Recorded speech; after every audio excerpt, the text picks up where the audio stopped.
This vodcast brought to you by Power9 Games. Hello and welcome to Frontier Gaming. I'm Keyboard Therapy. I'm Z. And today we're going to be talking about the January 2016 Warmachine Hordes Errata. Right from the top, there are a few bookkeeping changes that really don't have a lot of meaningful impact on the balance of the game. No. But just to run through them quickly. Huge bases were brought in line with large bases so that they receive a +1 bonus to throwing small base models. Yep. The Pistol Wraith got the Chain Attack Death Chill renamed to Chain Attack Stationary. Yeah, so the last one they got their chain attack nerfed a little bit, and so now it's just been renamed so that it makes more sense. Syntherian benefits from his feat. Surprise. Doomshaper 3 is now a unit. Which, yeah. Saren and Rias are also warlocks in a unit. And the Extoller Advocate is a fearless unit attachment to a construct unit. Yes, so he was not fearless, so you could, in theory, make that unit flee when they normally would not be possible. Fun times. Yep. So, on to the meat of the episode. Today we're going to be talking about some of the more substantive changes, and we're going to be talking about them in sort of an ascending order of impact on the game. So, first we have the change to Gargantuan sweep abilities. Yep. Now states that you have to have either a weapon in your left and or right arc, or right arc. You have to have a weapon, an uncrippled weapon in an arc to make a sweep attack in that arc. So really what this ultimately impacts are only two Gargantuans that I can think of. Yeah. The Blightbringer and the Hydra. Yep. Blightbringer just came out, and so it only has a head attack, and then it has a tail attack, which the tail attack is actually 360. Right. But neither of those are dedicated to an arc, so it cannot make sweep attacks. Right. I don't think that this is the most impactful of changes. No, I think this is why we put it as the first one, because right. I think neither of those Gargantuans really care too much about making sweep, so the Hydra's gonna have a ton of sprays, and then exactly with 5 initials and and then there's no way that it's. I think the Blightbringer wants to shoot even if it's being engaged. Like, I can see a circumstance where you'd want to have its higher power melee attacks. Yeah. If you're fighting some, like maybe another Gargantuan has crit poison, so. But if your objective is to kill a lot of weaker models, which is really what you're probably going for with the sweep, then I think you are better served by. Yeah, and it's Math 5 anyway. Right. I don't think it's. Yeah. It's not. And the odds of getting that perfect 360 sweep was probably pretty minimal. But I think it's important that they changed it because that could be a strong ability, theoretically. Next up, we got the Bombardiers. They gained combined range attack. As a Kato player, I saw this and I moved on. Yeah, I thought it was pretty funny. Thanks. Yeah. I appreciate that. There is the off chance possibility that we're opening ourselves up for the spoiled Man of War solo. Yeah, so we've seen the image. Some impact. Yeah, we saw the image from the League, right, where they showed there's going to be another Man of War solo. So one has to believe that with all of the buffs they did on the last Errata and then some of the nerfs they've been here, that they're obviously looking at underused models and overused models, and if they were going to make a real change, they wouldn't have done it now. Yeah, and I think that the best thing that you can say though is that as the game state is currently, this really doesn't do a lot to bring Man of War, certainly Bombardiers, into the fore. No, I don't think when so. you take a 5-man expensive unit, I think they're 11 points at max. Bombardiers? Yeah, they're pretty expensive. Yeah, and you're going to say that all right, these. We're going to take these high-value attacks, of which there are not very many to begin with, and we're going to combine them. I think if they were something like the Incendiary, then adding combined range would be good. But because you got those high-power continuous fire would also be really good. Yeah, I mean, because really the only value you're going to have CRA on a unit like that is accuracy, right? Yeah. So I've seen some people talk about on the forums the fire for effect off of the person initiating the CRA. The one problem with that is that why would you want to combine into something that is already getting the double boost effect from fire for effect? Yeah, and I think if you are taking them, you're taking them for a totally different purpose. Yeah. The fact is that they're speed 4 and their range not enough. Yeah. So next we have Desters, and they gain quick work, which I think is interesting if nothing else. And perhaps if we're going to take a sort of I'll start with a pessimistic approach where Desters really, this is not what they needed. Maybe this is a hint that there will be some future changes or future additions to the army in the future. But you actually seem to be a little higher on. I think Desters are really strong, and I think they actually get a lot of value out of quick work with the fact that they lose reach when they charge. Yeah, that is an interesting interaction. So they charge, they kill something, and then they're no longer engaging anything next to them. Right. So they can actually shoot past whatever they're engaged with, but they also have gunfighter as well, so they can quick work into things they're in melee with. Right. I think Desters would make some very interesting light cavalry models. Yeah. Maybe if you retune their point cost and drop their armor values a bit. I think that my concern with them is that they're heavy cav or just regular cavalry. Yeah. You're paying the cavalry premium for them and their POW 13 with their main impact weapon, right, yeah. which is just 1 POW higher than their gun. Right. And the gun is respectable, to be fair. Yeah, it's a POW 12 and really, the RAT 6. When you're bringing them, you're probably bringing them to shoot stuff. And so I think this allows them to get value with their guns and value with their melee, I think. So I think that they really start to fall short, though, when you look at them and compare them to the other cavalry-typed infantry clearer that Singer has in Stormlances. Sure. If you're going to be a sort of a combined purpose cavalry piece, you really need to be making a lot of attacks. Yeah. And the Desters just fall short. Or you need to be like a Bane Rider, where you're super high accuracy, super high damage, like just the incredibly valuable attacks. Yeah, and I think those are the two archetypes. And unfortunately for the Desters, they don't really quite. Yeah, they're a combined arms unit on a really expensive chassis. Like, yeah, I agree. But I could also very easily see them receiving a solo or some sort of something that could impact them and turn this up to respectable levels. For sure. Next up, we got they've updated Wild Growth, the Animus on the Wold Warden, to be from range self to range star, which effectively makes it so that the Wold Warden just drops this AoE on the ground as its Animus, and it no longer will replace any animi on it or prevent. And then also the Wilder. The Wilder. The Wilder can cast it, and there's another interesting interaction where previously you had to, if you were going to try and remove the forest, you had to purify the model that cast the Animus. Yep. Now, if the purification just hits the template, it goes away. Right. But also other things that remove animi from specific models like Hexblast would not remove this anymore. Correct. Sure. So interesting interaction. I think that we could see. I'm not going to say that this is the second coming of Baldur 1. He has the tree teleport, where he can forfeit his movement and just warp to a tree within his control area or a forest template. But I think you can do some interesting things, especially with the Rotterhorn Griffin giving the second action. Yeah. So that a Wilder can get some interesting places and put out the Wold Warden Animus. Yeah. Also, like sprinting with Wold Wardens, they can run up, drop their Animus, run back behind you can have kind of a Bradigus style tree wall kind of thing, which could be interesting, especially when then your caster can teleport in and out of those things. So. Right. Next, we have Praetorian Carax gaining set defense. Thank you. Yep. And Carax are they're kind of the little brothers of Keltarii. Sure. Yeah.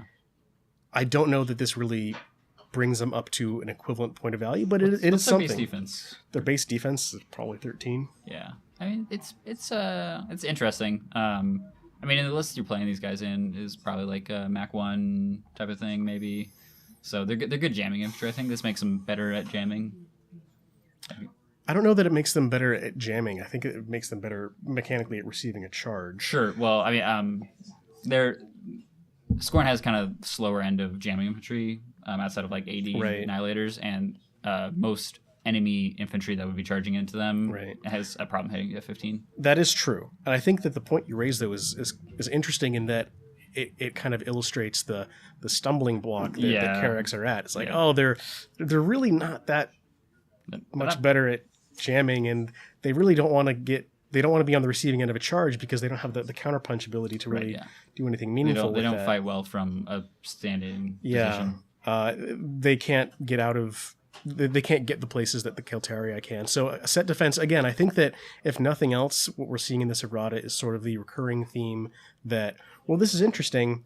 Where can we go with this? Yeah, I think a lot of things up to this point is like things that just should be how they are. Like Yeah, I think that's fair. Models that should have these abilities, and there's no reason they shouldn't, basically. Right, and this is why that we place them on the lower end of the spectrum Yeah. of the changes that we're seeing in this latest errata. Yeah, like next up we got they modified Malakarn's affinity so that he gains the +1 Fury while he's in the battle group instead of while he's in the control area. Right. Because there was an exploit where you could bounce in and out of her control area to when you go out, you lose a Fury stat, so your Fury drops off you, and then you come back in with sidestep or be it back or whatever, and then you've now gained a Fury back and you can spend it again. And I think that exploit is the appropriate word to use here. Yeah. Because it was clearly something that was never intended, and nobody who has experience with this game and the way that its rules are written should see this interaction and think, oh, I'm going to build my tournament career for the next year and plan my lists around having this infinite loop where I can kill basically anything with Makeda 1 or Makeda 2. And because we're playing Warmachine, like it can't even be that great of an infinite loop, because like best case scenario, you're beat backing 1 inch at the edge of her control area. You could get some surprising coverage with that. I think that it's contingent on the placement of the enemy models, obviously. Yeah. But if you have something like a huge base, there's actually a pretty significant band that you can infinite attack around. And he can actually fill up on Fury pretty quickly. So like he can cast his Animus, which is 2 early, and then basically Fury that he would want to spend later in his activation, he can spend it early to bump his Fury up. So. And between Makeda 2's feat giving him boosted attack rolls and their ready access to Puppet Master, there was the odds of petering out on this loop and rolling trip ones effectively twice in a row is pretty slim. Yeah. And I think it's probably not going to change the lists that you're going to see him in. No, I don't think that it is at all. It'll just make them reasonable. Mullet Karn with Makeda 1 and 2 is still really good. Yep. Period, stop. So next we have a change to Bradigus's Theme Force. They changed the Tier 3 bonus where Sentry Stones start with 3 Fury, and now he gains +1 to his roll to go first instead. I think that is an appropriate change. I think that the Bradigus Theme Force is still really strong. It has a very good A game. And honestly, that list kind of wants to dictate the turn order. Absolutely. So even though it loses a lot of power, I think that it is definitely a downgrade, not just a side grade, because previously the Bradigus Theme Force also benefited from the LOS denial. The LOS denial, that it asks such a strong question, did you think to account for this tree wall? And if you hadn't, there's really not a game to be played. Yeah. And now it's still a very strong list. It's simply that you're not in your back is not quite so hard up against the wall when the game starts. Yeah, you can shoot at models on the first turn or the second turn. And we have a local convention coming up called the Las Vegas Open, and as I've communicated to you, I'm actually still scared of Bradigus because a year ago I could plan for him with such certainty that while he's obviously nowhere near as powerful as he could when he could triple port and he had this forest wall of doom, but he's still really strong, and the tech for him is not going to be anywhere near as prevalent. I'm certainly... And really, he's been now nerfed in 2 erratas, and I think really the only people playing him are going to be people that know how to play him well.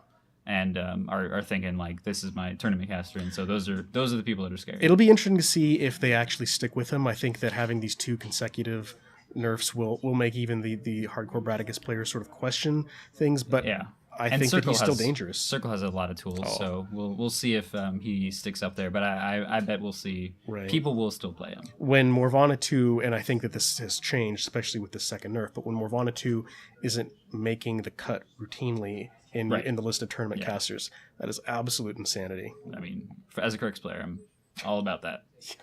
All about no Morvana 2? Yeah. I mean, actually, if we can get more Bradigus, I think I'd be happier.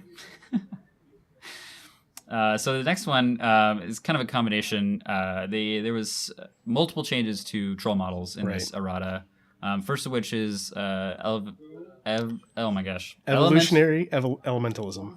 Okay, we'll call it EE. Yeah, there we go. EE. We wrote it down as EE. So they changed. They swapped the tier benefits of tier 1 and tier 4 between them. So now the point reduction is at the tier 4 where you're required to play a Mountain King. And the tier 1 is all of the battle group models can start with the animus of one of the lights that you take. Yeah. So, I mean, that's a really good benefit at the low tiers, but you're just not playing this list in the same way anymore. No, I think that I've seen various estimations of the power level of EE, and I think you're really not going to see it anywhere near as much as you did previously, simply because even with the changes, the Mountain King drops what its its A game was to such an extent that you're going from 11 light beasts to down to I think 6 or 7. Yeah. I think the list is still good. Like the Mountain King with Kalandra is not a joke. No, for sure. Her feat and her rerolls help it tremendously. Yeah. The problem is that you have such a heavy point sink. There's a tipping point in this and many other similar lists where if you reach a critical mass, it changes the math required to such an extent Yeah. that even if you were to reduce the number of lights by this is pure speculation, but 2 or 3, that might no longer be at that critical mass. Right. And you're talking about removing Like 5, right? Yeah, something considerable. Yeah, even if you don't even bring the Mountain King, you just play her theme force with just lights and stuff. Right. The benefits there are that you gain the Animus on turn 1, the lights gain advanced move, and for every Rune Shaper solo or unit that you take, you can add 1 Fury to the Creel Stone at the game start. Those are respectable. I don't know if they make a top level competitive theme force. Looking at the restrictions of that list, you're probably thinking, I'm going to get more value of other models. With that said, I think Kalandra was a nightmare before EE was discovered. Yeah. I am terrified of her ranged assassination game, which is something that we're going to be talking about more here in a bit. Trolls in general in the range game. Yep. With that, actually, I think that's probably the perfect segue to the fact that Warders lost Weapon Master. Yep. And that is, I think, one of the most unexpected changes. There were, for sure. I don't think anyone was expecting that. We prognosticated about Bradigus, a further change to Bradigus. I believe I did. We did see someone actually speculate that was going to happen, and I think it was shouted down as insanity. Yeah. So it's interesting to see. And my initial reaction, I'm not a troll player, was I didn't quite understand the rationale behind this nerf. But I think it has less to do with the fact that the Warders were breaking the game and more to do with the internal balance of the faction. And like on who posted that? Will Hungerford posted stuff, I believe, right? Like he said in his statement, a lot of the changes are just because models were invalidated by other selections. And this is a perfect example of that kind of change where you're changing a model because other things in that slot are just not as valuable. They hit harder than champions. Yep. They were their armor 21 with no external buffs other than the stone. Yeah, stone. So you have the 17 base, charge, battle driven, and then the stone, and they were 8 points, which was insane. And then there were POW 13 Weapon Masters on top of that with POW reach. 12. POW 12 once they were battle driven, and yes, they had reach. And then one for the stone if you got that up there. Sure. And, yeah, it's like just the base value of a 5/8 unit like that with eight wounds each. Tough. Yeah. Like standard troll stuff, and then you're not paying the standard troll tax basically. I don't think anyone is going to argue that they don't hit as hard as they used to. That is just a simple fact. Yeah. But they are I would say probably the best tar pit unit in the game still, as far as holding his own and just not going anywhere. I see a lot of comparisons to other tar pit purposed units, like Bastions and things that other factions can bring. And while Bastions are an amazing unit, their ability to spread damage and kind of regenerate turn after turn definitely puts them in consideration. You're talking about an at minimum of 5-point armor swing. That's not just 5 more HP that you tack on to the end. No, and unlike Bastions, Bastions become easier to kill as the game wears on, where Warders become increasingly more difficult to absolutely kill, to single out and then kill. And I previously spoke about this tipping point critical mass when it comes to number of lights in the EE theme force. There's a similar mathematical breakpoint when it comes to armor. Yeah. And the Warders, I think, are at the very apex of that formula. Yep. And I think that they are still probably worth 5/8 without. Oh, absolutely. Yeah. I think so. Yeah. I think that you're going to see a reaction. I think that Warders are going to drop significantly in the number of lists that we see them in, but I think eventually troll players are going to come back to them. Yeah. Maybe not hopefully I think not to the extent that they were previously, because that's the intent of this change. Yeah, is that maybe we'll see regular champions again. Maybe we'll see Warders only in a very occasional list, but I think that wouldn't necessarily be the absolute worst case scenario. That's there's a lot of units in trolls. So one more unit in trolls. Another change they had was Rune Shaper's tremor ability is now called Tremble, and it is now a 3-inch AoE centered on the model. Does not target a model. It's still an attack though, right? Yes, I believe it's still an attack. So and then you don't roll. You just knock everything down in the 3-inch AoE around the Rune Shaper. One of the most significant changes, though, is that I think it's an attack. If it is an attack, it's no longer tied to the weapon. Yes. So you can't charge and then Correct. then use tremble. Yeah. The previous one said you could do this as part of a charge. It was an attack that was tied to the weapon. Was it? Weapon, yeah. Oh wow. So you actually lose quite a considerable amount of distance here, because with Tremor you had a 2-inch radius coming off of your model, Yep. which with a medium base was considerable ways, and you also had the charge bonus on top of that. Yep. Now you're looking at something that has a far greater reliability. Yeah, it's about half an inch around the model, 3-inch AoE. Yeah, it's actually probably only a little further than their reach. Yeah. So it's the distance that it can cover is nowhere near. But if you come down to trying to get this impossible to hit solo or something along those lines, Tremble is absolutely going to take care of it. You got Force Lock, so Sure. people get in melee with you, and then you knock them all down. Yeah. And you can do things like with that, throw stones at them and all that Turns stuff. out Rune Shapers are immune to their own tricks, so Yes, pretty yeah. good. No, it's I mean, it's still a really good ability. I think it's definitely a nerf, but maybe it puts Rune Shapers into the role that they maybe should be in anyway. I don't know. I mean, that's a tougher question to answer. I think that while it is going to be more situational, I'm responding to the thought of it as a nerf. Yeah. I think that it's going to see less use. Yeah. But when it does pop up, I think that it's going to be one of those lesser frequency, higher value maneuvers. And do Rune Shapers have Battle Wizard? No, I don't think so. No. If they had Battle Wizard, then could see. They don't need any more. They don't need more help. No. No. Yeah, I think if we've spelt the end of E and Runes is already kind of going out. This is not the end of Runes. If anything, this is going to be the resurgence of Runes. Yeah, that's true. Actually, Runes is still an incredibly strong. How many times did you actually see Tremor being used?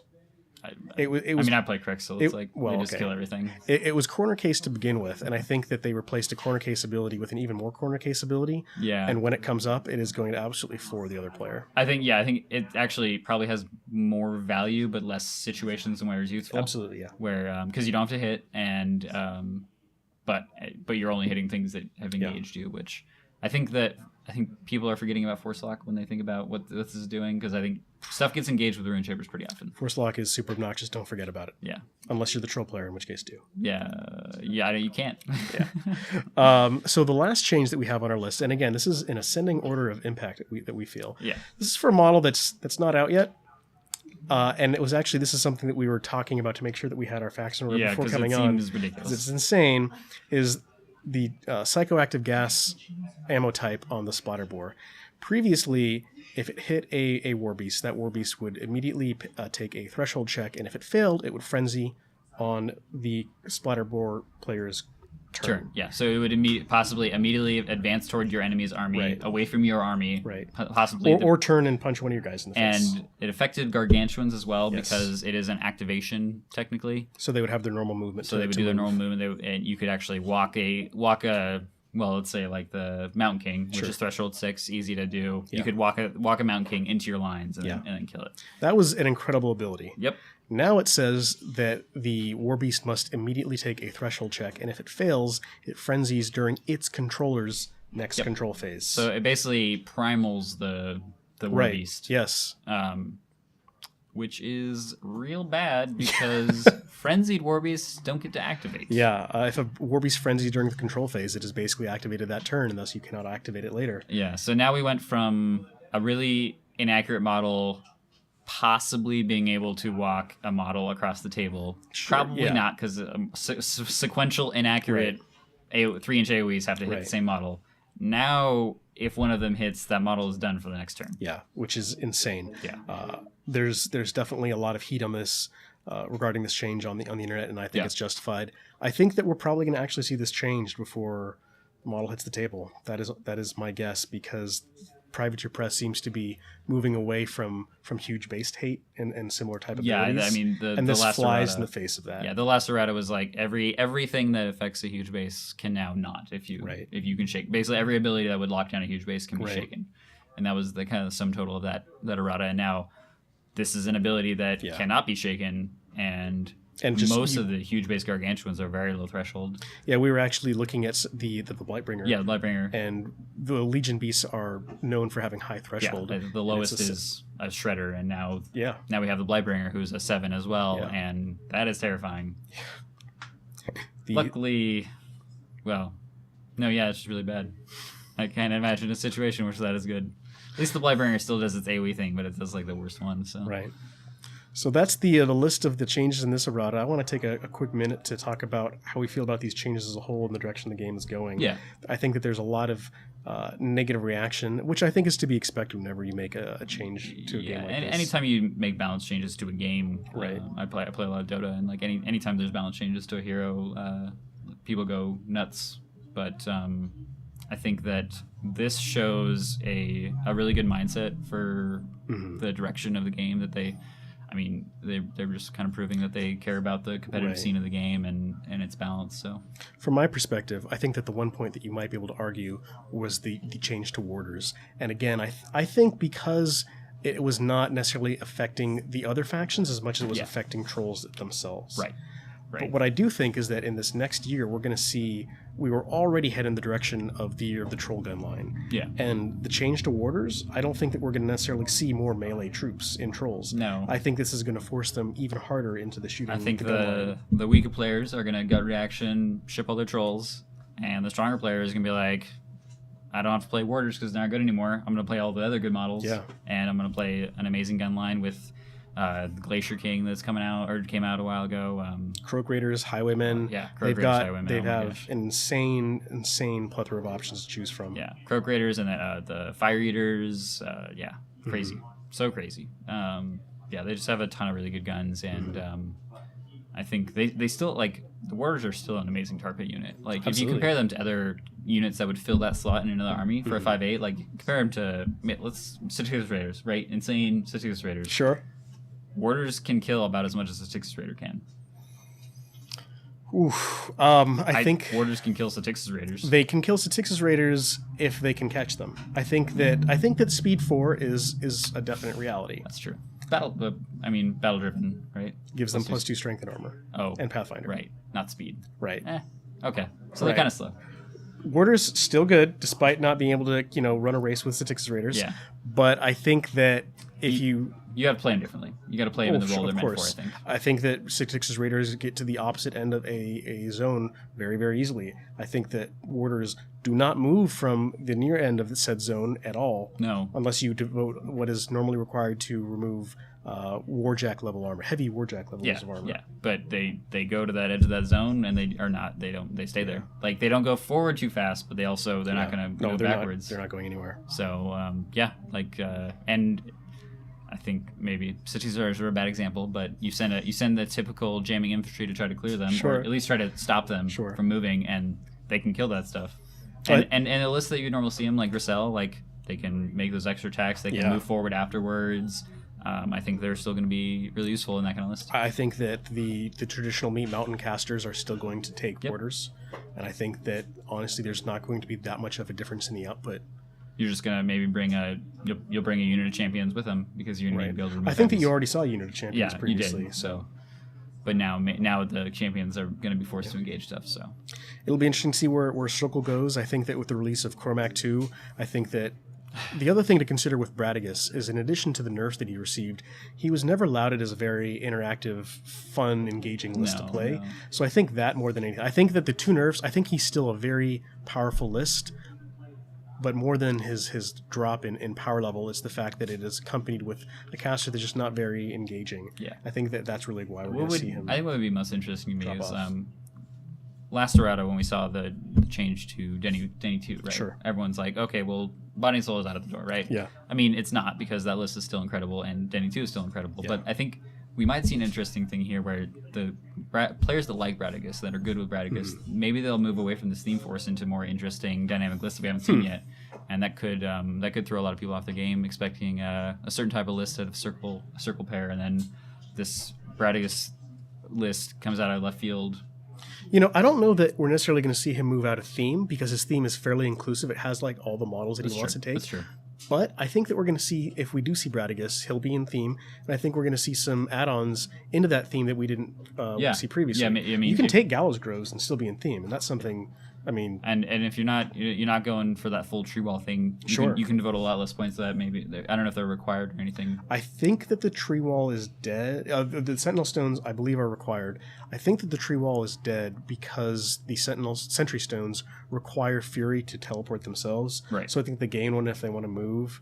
But maybe especially if you're going first, you can build up Fury on the Sentry Stones for 2 turns and kind of create a smaller version of the Forest Wall. Yeah. And really, you only need that trick up your sleeve for 1 turn. Yeah. I mean, once... And if you can prevent a charge, or if you can delay the alpha to get into position, Bradigus still threats a considerable distance with his feet, and you're not cracking World Guardians. Whatever they're. Watchers. The little ones? Yep. Yeah. The jazz hands, is that what we're doing? Yeah. Okay. You're not killing them unless you're charging them. It's just simply too much armor to crack. So. Yeah. No, it's yeah. And I think if a good Bradicus player is going to be able to get that list together, is going to get it into a scoring position or a denial position, and still do a similar game that he did previously, and the player that's still playing that caster is going to be really good at it. Yeah. And that's kind of scary. I'm excited to see how it turns out. Yep. Well, thanks for watching. If you think that we're insane, if we're crazy, if you have any comments or any questions, please comment below, and please share, like, subscribe. Yep. Thanks. See you next time, guys.